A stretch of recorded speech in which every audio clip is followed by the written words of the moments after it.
John here from Great Lakes Country. Recently I had an idea that I figured would turn out to be either genius or idiotic. My money was on idiotic. But I've tried it out a couple of times now, and I can't believe how amazingly well it works. I love tater tots, and my homemade tots are, in my personal, entirely biased opinion, the best. But I find it so tedious to make them that I often just don't feel like doing it because I just don't have the patience. But rather than forming each individual tot tediously, meticulously by hand, I had the thought of, I wonder if I could use my sausage stuffing machine to create a long, continuous noodle of tater tot that I could then slice up into the individual tots. So that's exactly what I did, and that's exactly what I'm going to show you in this video. It sounds ridiculous, it looks a little ridiculous, but I'm telling you, I've never made tater tots as good as the ones that are made with this method. Anyway, let's get right into it and start making some of these incredible homemade tater tots. And these tater tots start off pretty much like any tater tot, and that's with some potatoes. So here I've got just a little more than 2 pounds of russet potatoes. I want to end up with 2 pounds after they've been peeled. And we'll say these are some pretty small russets. That's all the store had. I don't know what's going on, but that's what I got to work with, and they're going to work fine. Just means I'm going to be peeling a couple extra potatoes. Anyway, we'll just get these all peeled up. And once they're peeled, I'll just go ahead and get them into this big pot that's filled about 2/3 of the way with some water. I've got some kosher salt sprinkled in there. The water is still cold at this point. And now this is going on the stove over high heat. I'm gonna let everything come up to a full boil and then start my timer for 7 minutes. We're just trying to parboil these. We want them softened, we want them cooked, but we don't want them mush. So starting with cold water, bring it up to a boil, going for 7 minutes. That pretty consistently achieves exactly what I'm looking for out of parboiling these potatoes. And after our potatoes have finished boiling, I'll pull them out, set them in a little dish here, and now I just have to let them cool down a little bit, pretty much until they're cool enough to handle. So I'll set them right here on the counter, give them about, 15, 20 minutes. Now I've got the old box grater, and we just have to get to shredding each of those potatoes. And I'm doing this over a kitchen towel because I want to sort of get as much of that excess water off of them as possible. They're pretty dry at this point. They've been evaporating for a few minutes, but we really want to try to get as much moisture off of these as we can for all the rest of the steps. So doing this on a towel is going to help. We'll give it a little bit of a squeeze at the end, but pretty much just get to shredding those potatoes. And if I was doing an enormous batch of tots, I'd probably use the shredder attachment on my food processor, but for just these few small potatoes, this is gonna work out great.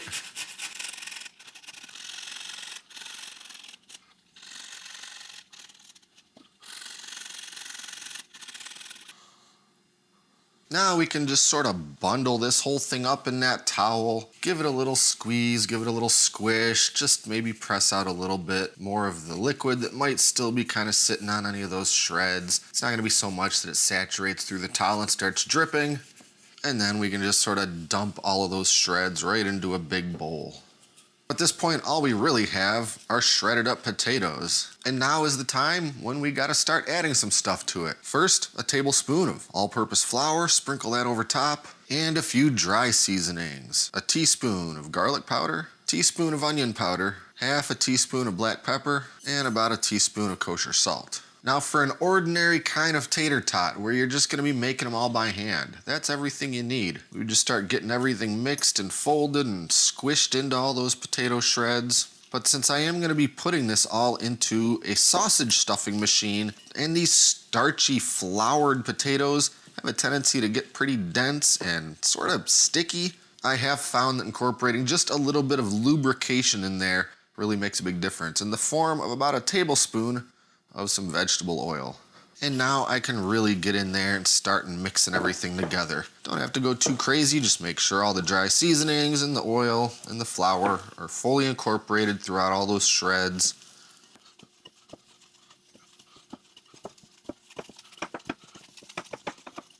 That's looking pretty good to me. And by the way, don't skip the dry seasonings. Seriously. Practically all store-bought tots, including those served at probably most restaurants, don't really have any notable seasonings in them other than maybe some salt shaken on there right at the end. They're still tasty, but adding in a few other flavors in the form of dry seasonings really does kick them up to another level of delicious. Now we're finally busting out the sausage stuffing machine. Here I've got my 5-pound Lem sausage stuffer. I've got about the widest stuffing tube on there that I have, which just so happens to be about the perfect diameter for some good tater tots. And I simply need to start loading up that canister with that tater tot potato mixture. Get it all nice and pressed in there.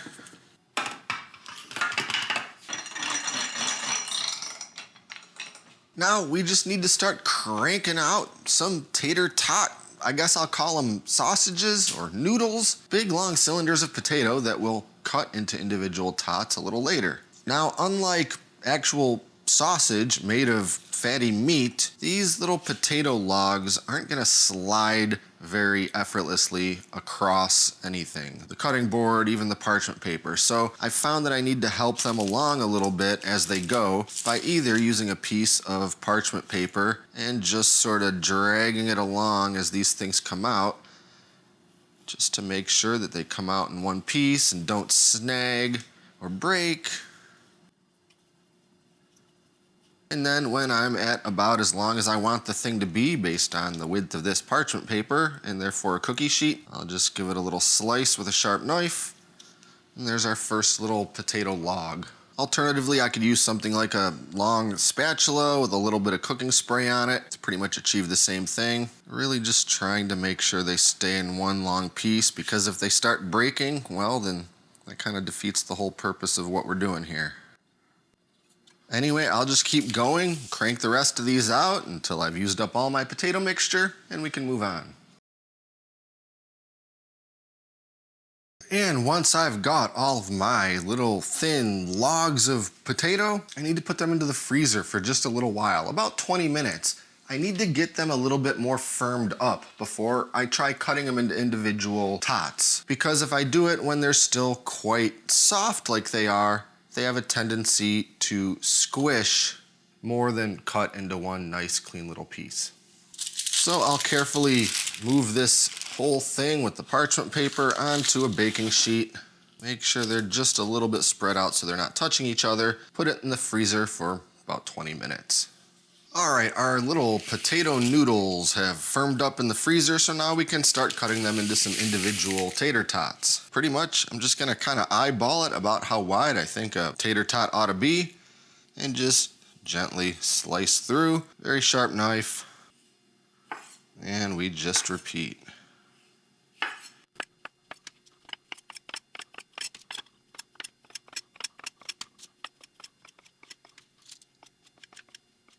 Now we've got all of our individual tater tots, and it's finally time to move over to the stove. All right, so I've got my deep cast iron skillet heating up on the stove over high heat, and in goes some vegetable oil. Couple 3 inches, pretty much just enough to be sure that all of those tots can be completely submerged. And don't worry, once you're done with your oil, you can always strain it, save it for later, use it again. So we'll just let this heat up until it hits 350 degrees or so. And yes, you could certainly use an electric deep fryer or a much bigger Dutch oven or something if that is more comfortable for you to use for deep frying in your kitchen. Anyway, take just a few minutes, heat up to 350.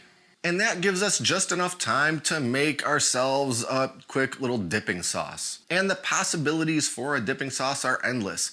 You know, lots of people just like to use regular old ketchup for their tots. But you know I don't want anything to do with that. But I do rather enjoy a kind of creamy barbecue sauce for dipping tots. So I think that's what we're gonna make today. That starts with a couple tablespoons of sour cream, couple tablespoons of mayo, couple tablespoons of some barbecue sauce. I've got me some Sweet Baby Ray's, which is one of my favorite regular kind of go-to casual sauces for everyday use, and just a dash of some hot sauce just to give it a little zip. Get that all stirred together, and our dipping sauce is ready. And when our oil is up to temperature, I will carefully drop in a handful of these tater tots. Not gonna do too many at a time. I don't wanna overcrowd the pan. I don't wanna bring the temperature down too much. These little potato pieces are super cold right now because they were in the freezer not that long ago. Plus, with a pan this size, indoors, I don't wanna overload it too much, cause it to foam up, boil over, make a just absolutely disastrous mess, and potential fire hazard. Anyway, I'll just stir them around for a little bit after they go in, make sure nothing's sticking together. Just let them fry away. It's gonna take each batch, probably gonna take about 3 or so minutes. We're just gonna let them go until the color turns a beautiful golden brown and it looks like something that you would call delicious. And as each batch is done, I'll transfer them over to a wire rack to let them drip for a couple minutes. Right away, I'll sprinkle it with some kosher salt while they're still glistening. Make sure that salt can stick to them. Drop in the next batch. And there we have it, the most beautiful pile of golden brown, crispy, delicious homemade tater tots. So light and delicate in the middle, and so crispy on the outside, seasoned with all those great flavors. And while there's just about nothing left to do except dig in and have some, I suppose if you were going for something like the prettiest YouTube thumbnail, you could dust the whole thing in a very light sprinkle of some finely chopped parsley. Anyway, I think it's time for a bite.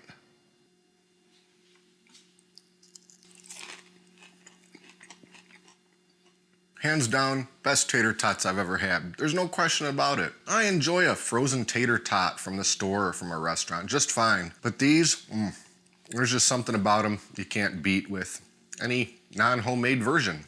Try a little of the dipping sauce.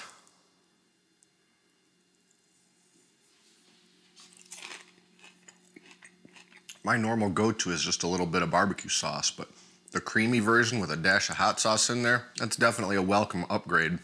So there you have it, my take on how to make semi-mass-produced homemade tater tots that actually end up being better than any others I've ever had. And honestly, I don't really know what it is about this method that makes those tots lighter and fluffier. My best theory is that when you're squishing and rolling and shaping them by hand, you're kind of compressing everything and they end up being pretty dense. But when you run it through that machine and that plunger pushes them down and forces it out that tube, it's kind of got a standard, constant pressure all the way throughout.